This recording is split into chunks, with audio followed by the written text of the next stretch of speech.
Bria White. Welcome to my YouTube channel, and today I want to talk about loving yourself.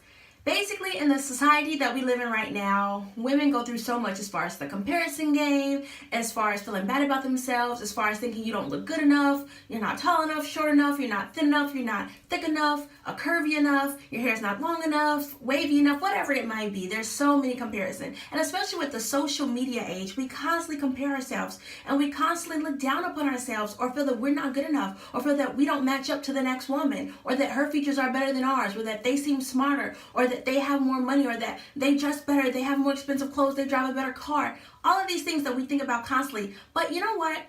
First and foremost, let's just get this out of the way. Your value has nothing to do with your job, the way you look, your clothes, how much money you make, the kind of car you drive, what kind of house that you live in. Society will have you think that these are the things that make or break a person, and they're not. Yes, certain people might treat you better because you have more money, you look a certain way. However, you have to love yourself for who you are first and foremost, how God made you, and He created each and every one of us unique, beautiful. You're made the way that you're supposed to be made. So don't compare yourself to other people, and don't look down or think down about yourself or negative just because you feel you should look better, you should be better, you should do more, you should have accomplished more, No, we shouldn't be doing this, because I feel like it's a slap in God's face when we say, you know what, I'm not good enough, God. Because we have a problem or issue with our Creator. And let me tell you this, a lot of the girls that you might be idolizing, they don't have work done. And if they can do so, let them do so. If you don't like your hair and you can change it up, do that. Or whatever it might be. Like, I have braces because I didn't like my teeth, they were crooked. So if there are things that you can improve, go ahead and do that. But if there are certain things that you can't change, learn to love yourself for who you are. And it's okay to look different. It's okay to look unique. I always laugh because I think about certain supermodels where there's certain things that stood out about them that other people teased them about when they're growing up. Let's use Tyra Banks, for example. People called her ugly. Some people say she looked like a man or that her forehead was too big. And think about it. Those were the things that made the modeling industry really want her, because she looked unique, because she stood out and she didn't look like everybody else. And we have to think about those things. What are the things that we hate about ourselves that someone else is looking at us and saying, man, I wish I looked like her. Man, I wish I had that feature. Man, I wish I had that gap in my teeth. Man, I wish I had that kinky curly hair. Man, I wish my hair would get an afro like that girl's. Man, I wish my hair was straighter, was curlier, was shorter, was longer. Man, I like her short haircut. Man, I like how curvy she is. Man, I like how skinny she is or how thin she is. Those are things that we might take for granted about ourselves, but we have to love and embrace who we are, because someone else is dying to be us or dying to look like us.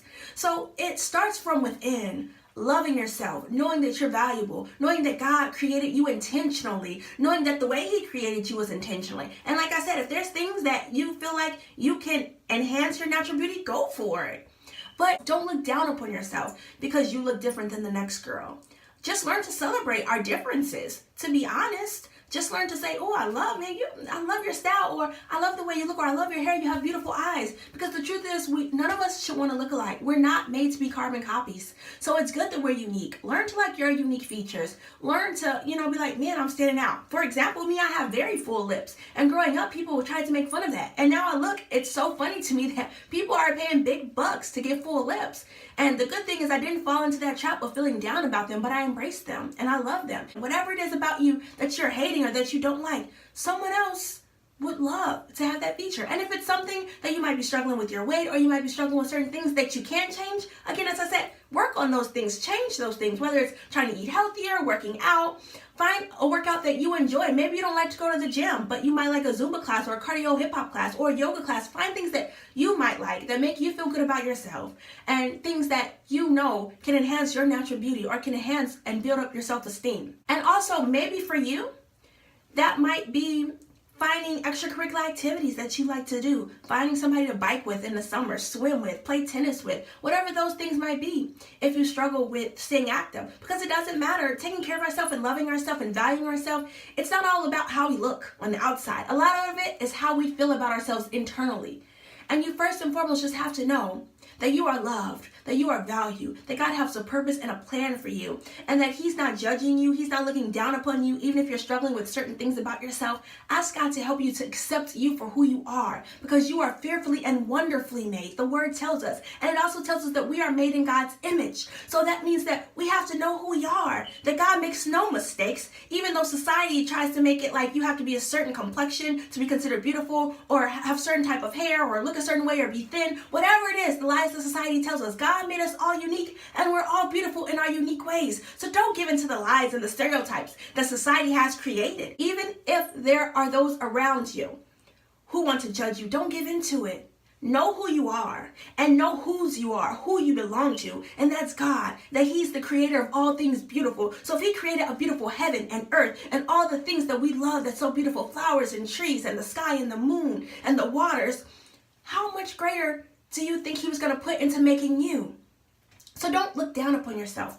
Know who you are and love yourself for who you are. And again, find things that make you feel good about you.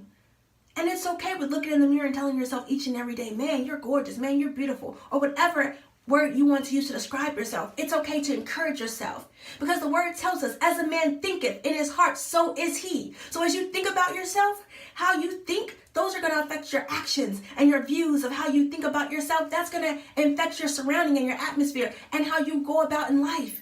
So think great things about yourself. You are beautiful. You are set apart for a purpose. You are unique. You are creatively made. You are virtuous. You are valuable. You are beautiful. You are gorgeous. You are one of a kind. You are a designer's original. You are a virtuous woman. God fashioned you intricately. He took His time with you. So don't throw God's value away, meaning that He created you beautifully. And He was proud of His creation. So don't insult God and look at yourself and down yourself. Look at yourself and speak great things over yourself. Even if you don't see it, even if you don't believe it, speak those things over your life. That I am more than a conqueror, that I'm valuable, that I'm beautiful, that I'm intelligent, that I'm above and not beneath, that I can do all things through Christ that strengthens me, that I'm intelligent, that I'm going to be successful, that I'm a virtuous woman of God, that I'm uniquely made, and that there's no one in this world or universe like me. No one can touch this world like I can. No one can do the things that I can do, because there is only one me.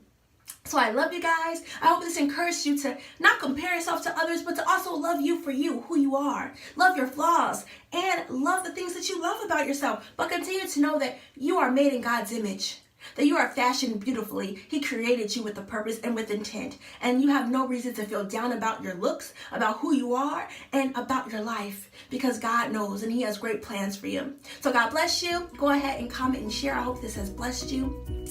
And subscribe if you like. See you soon. Bye.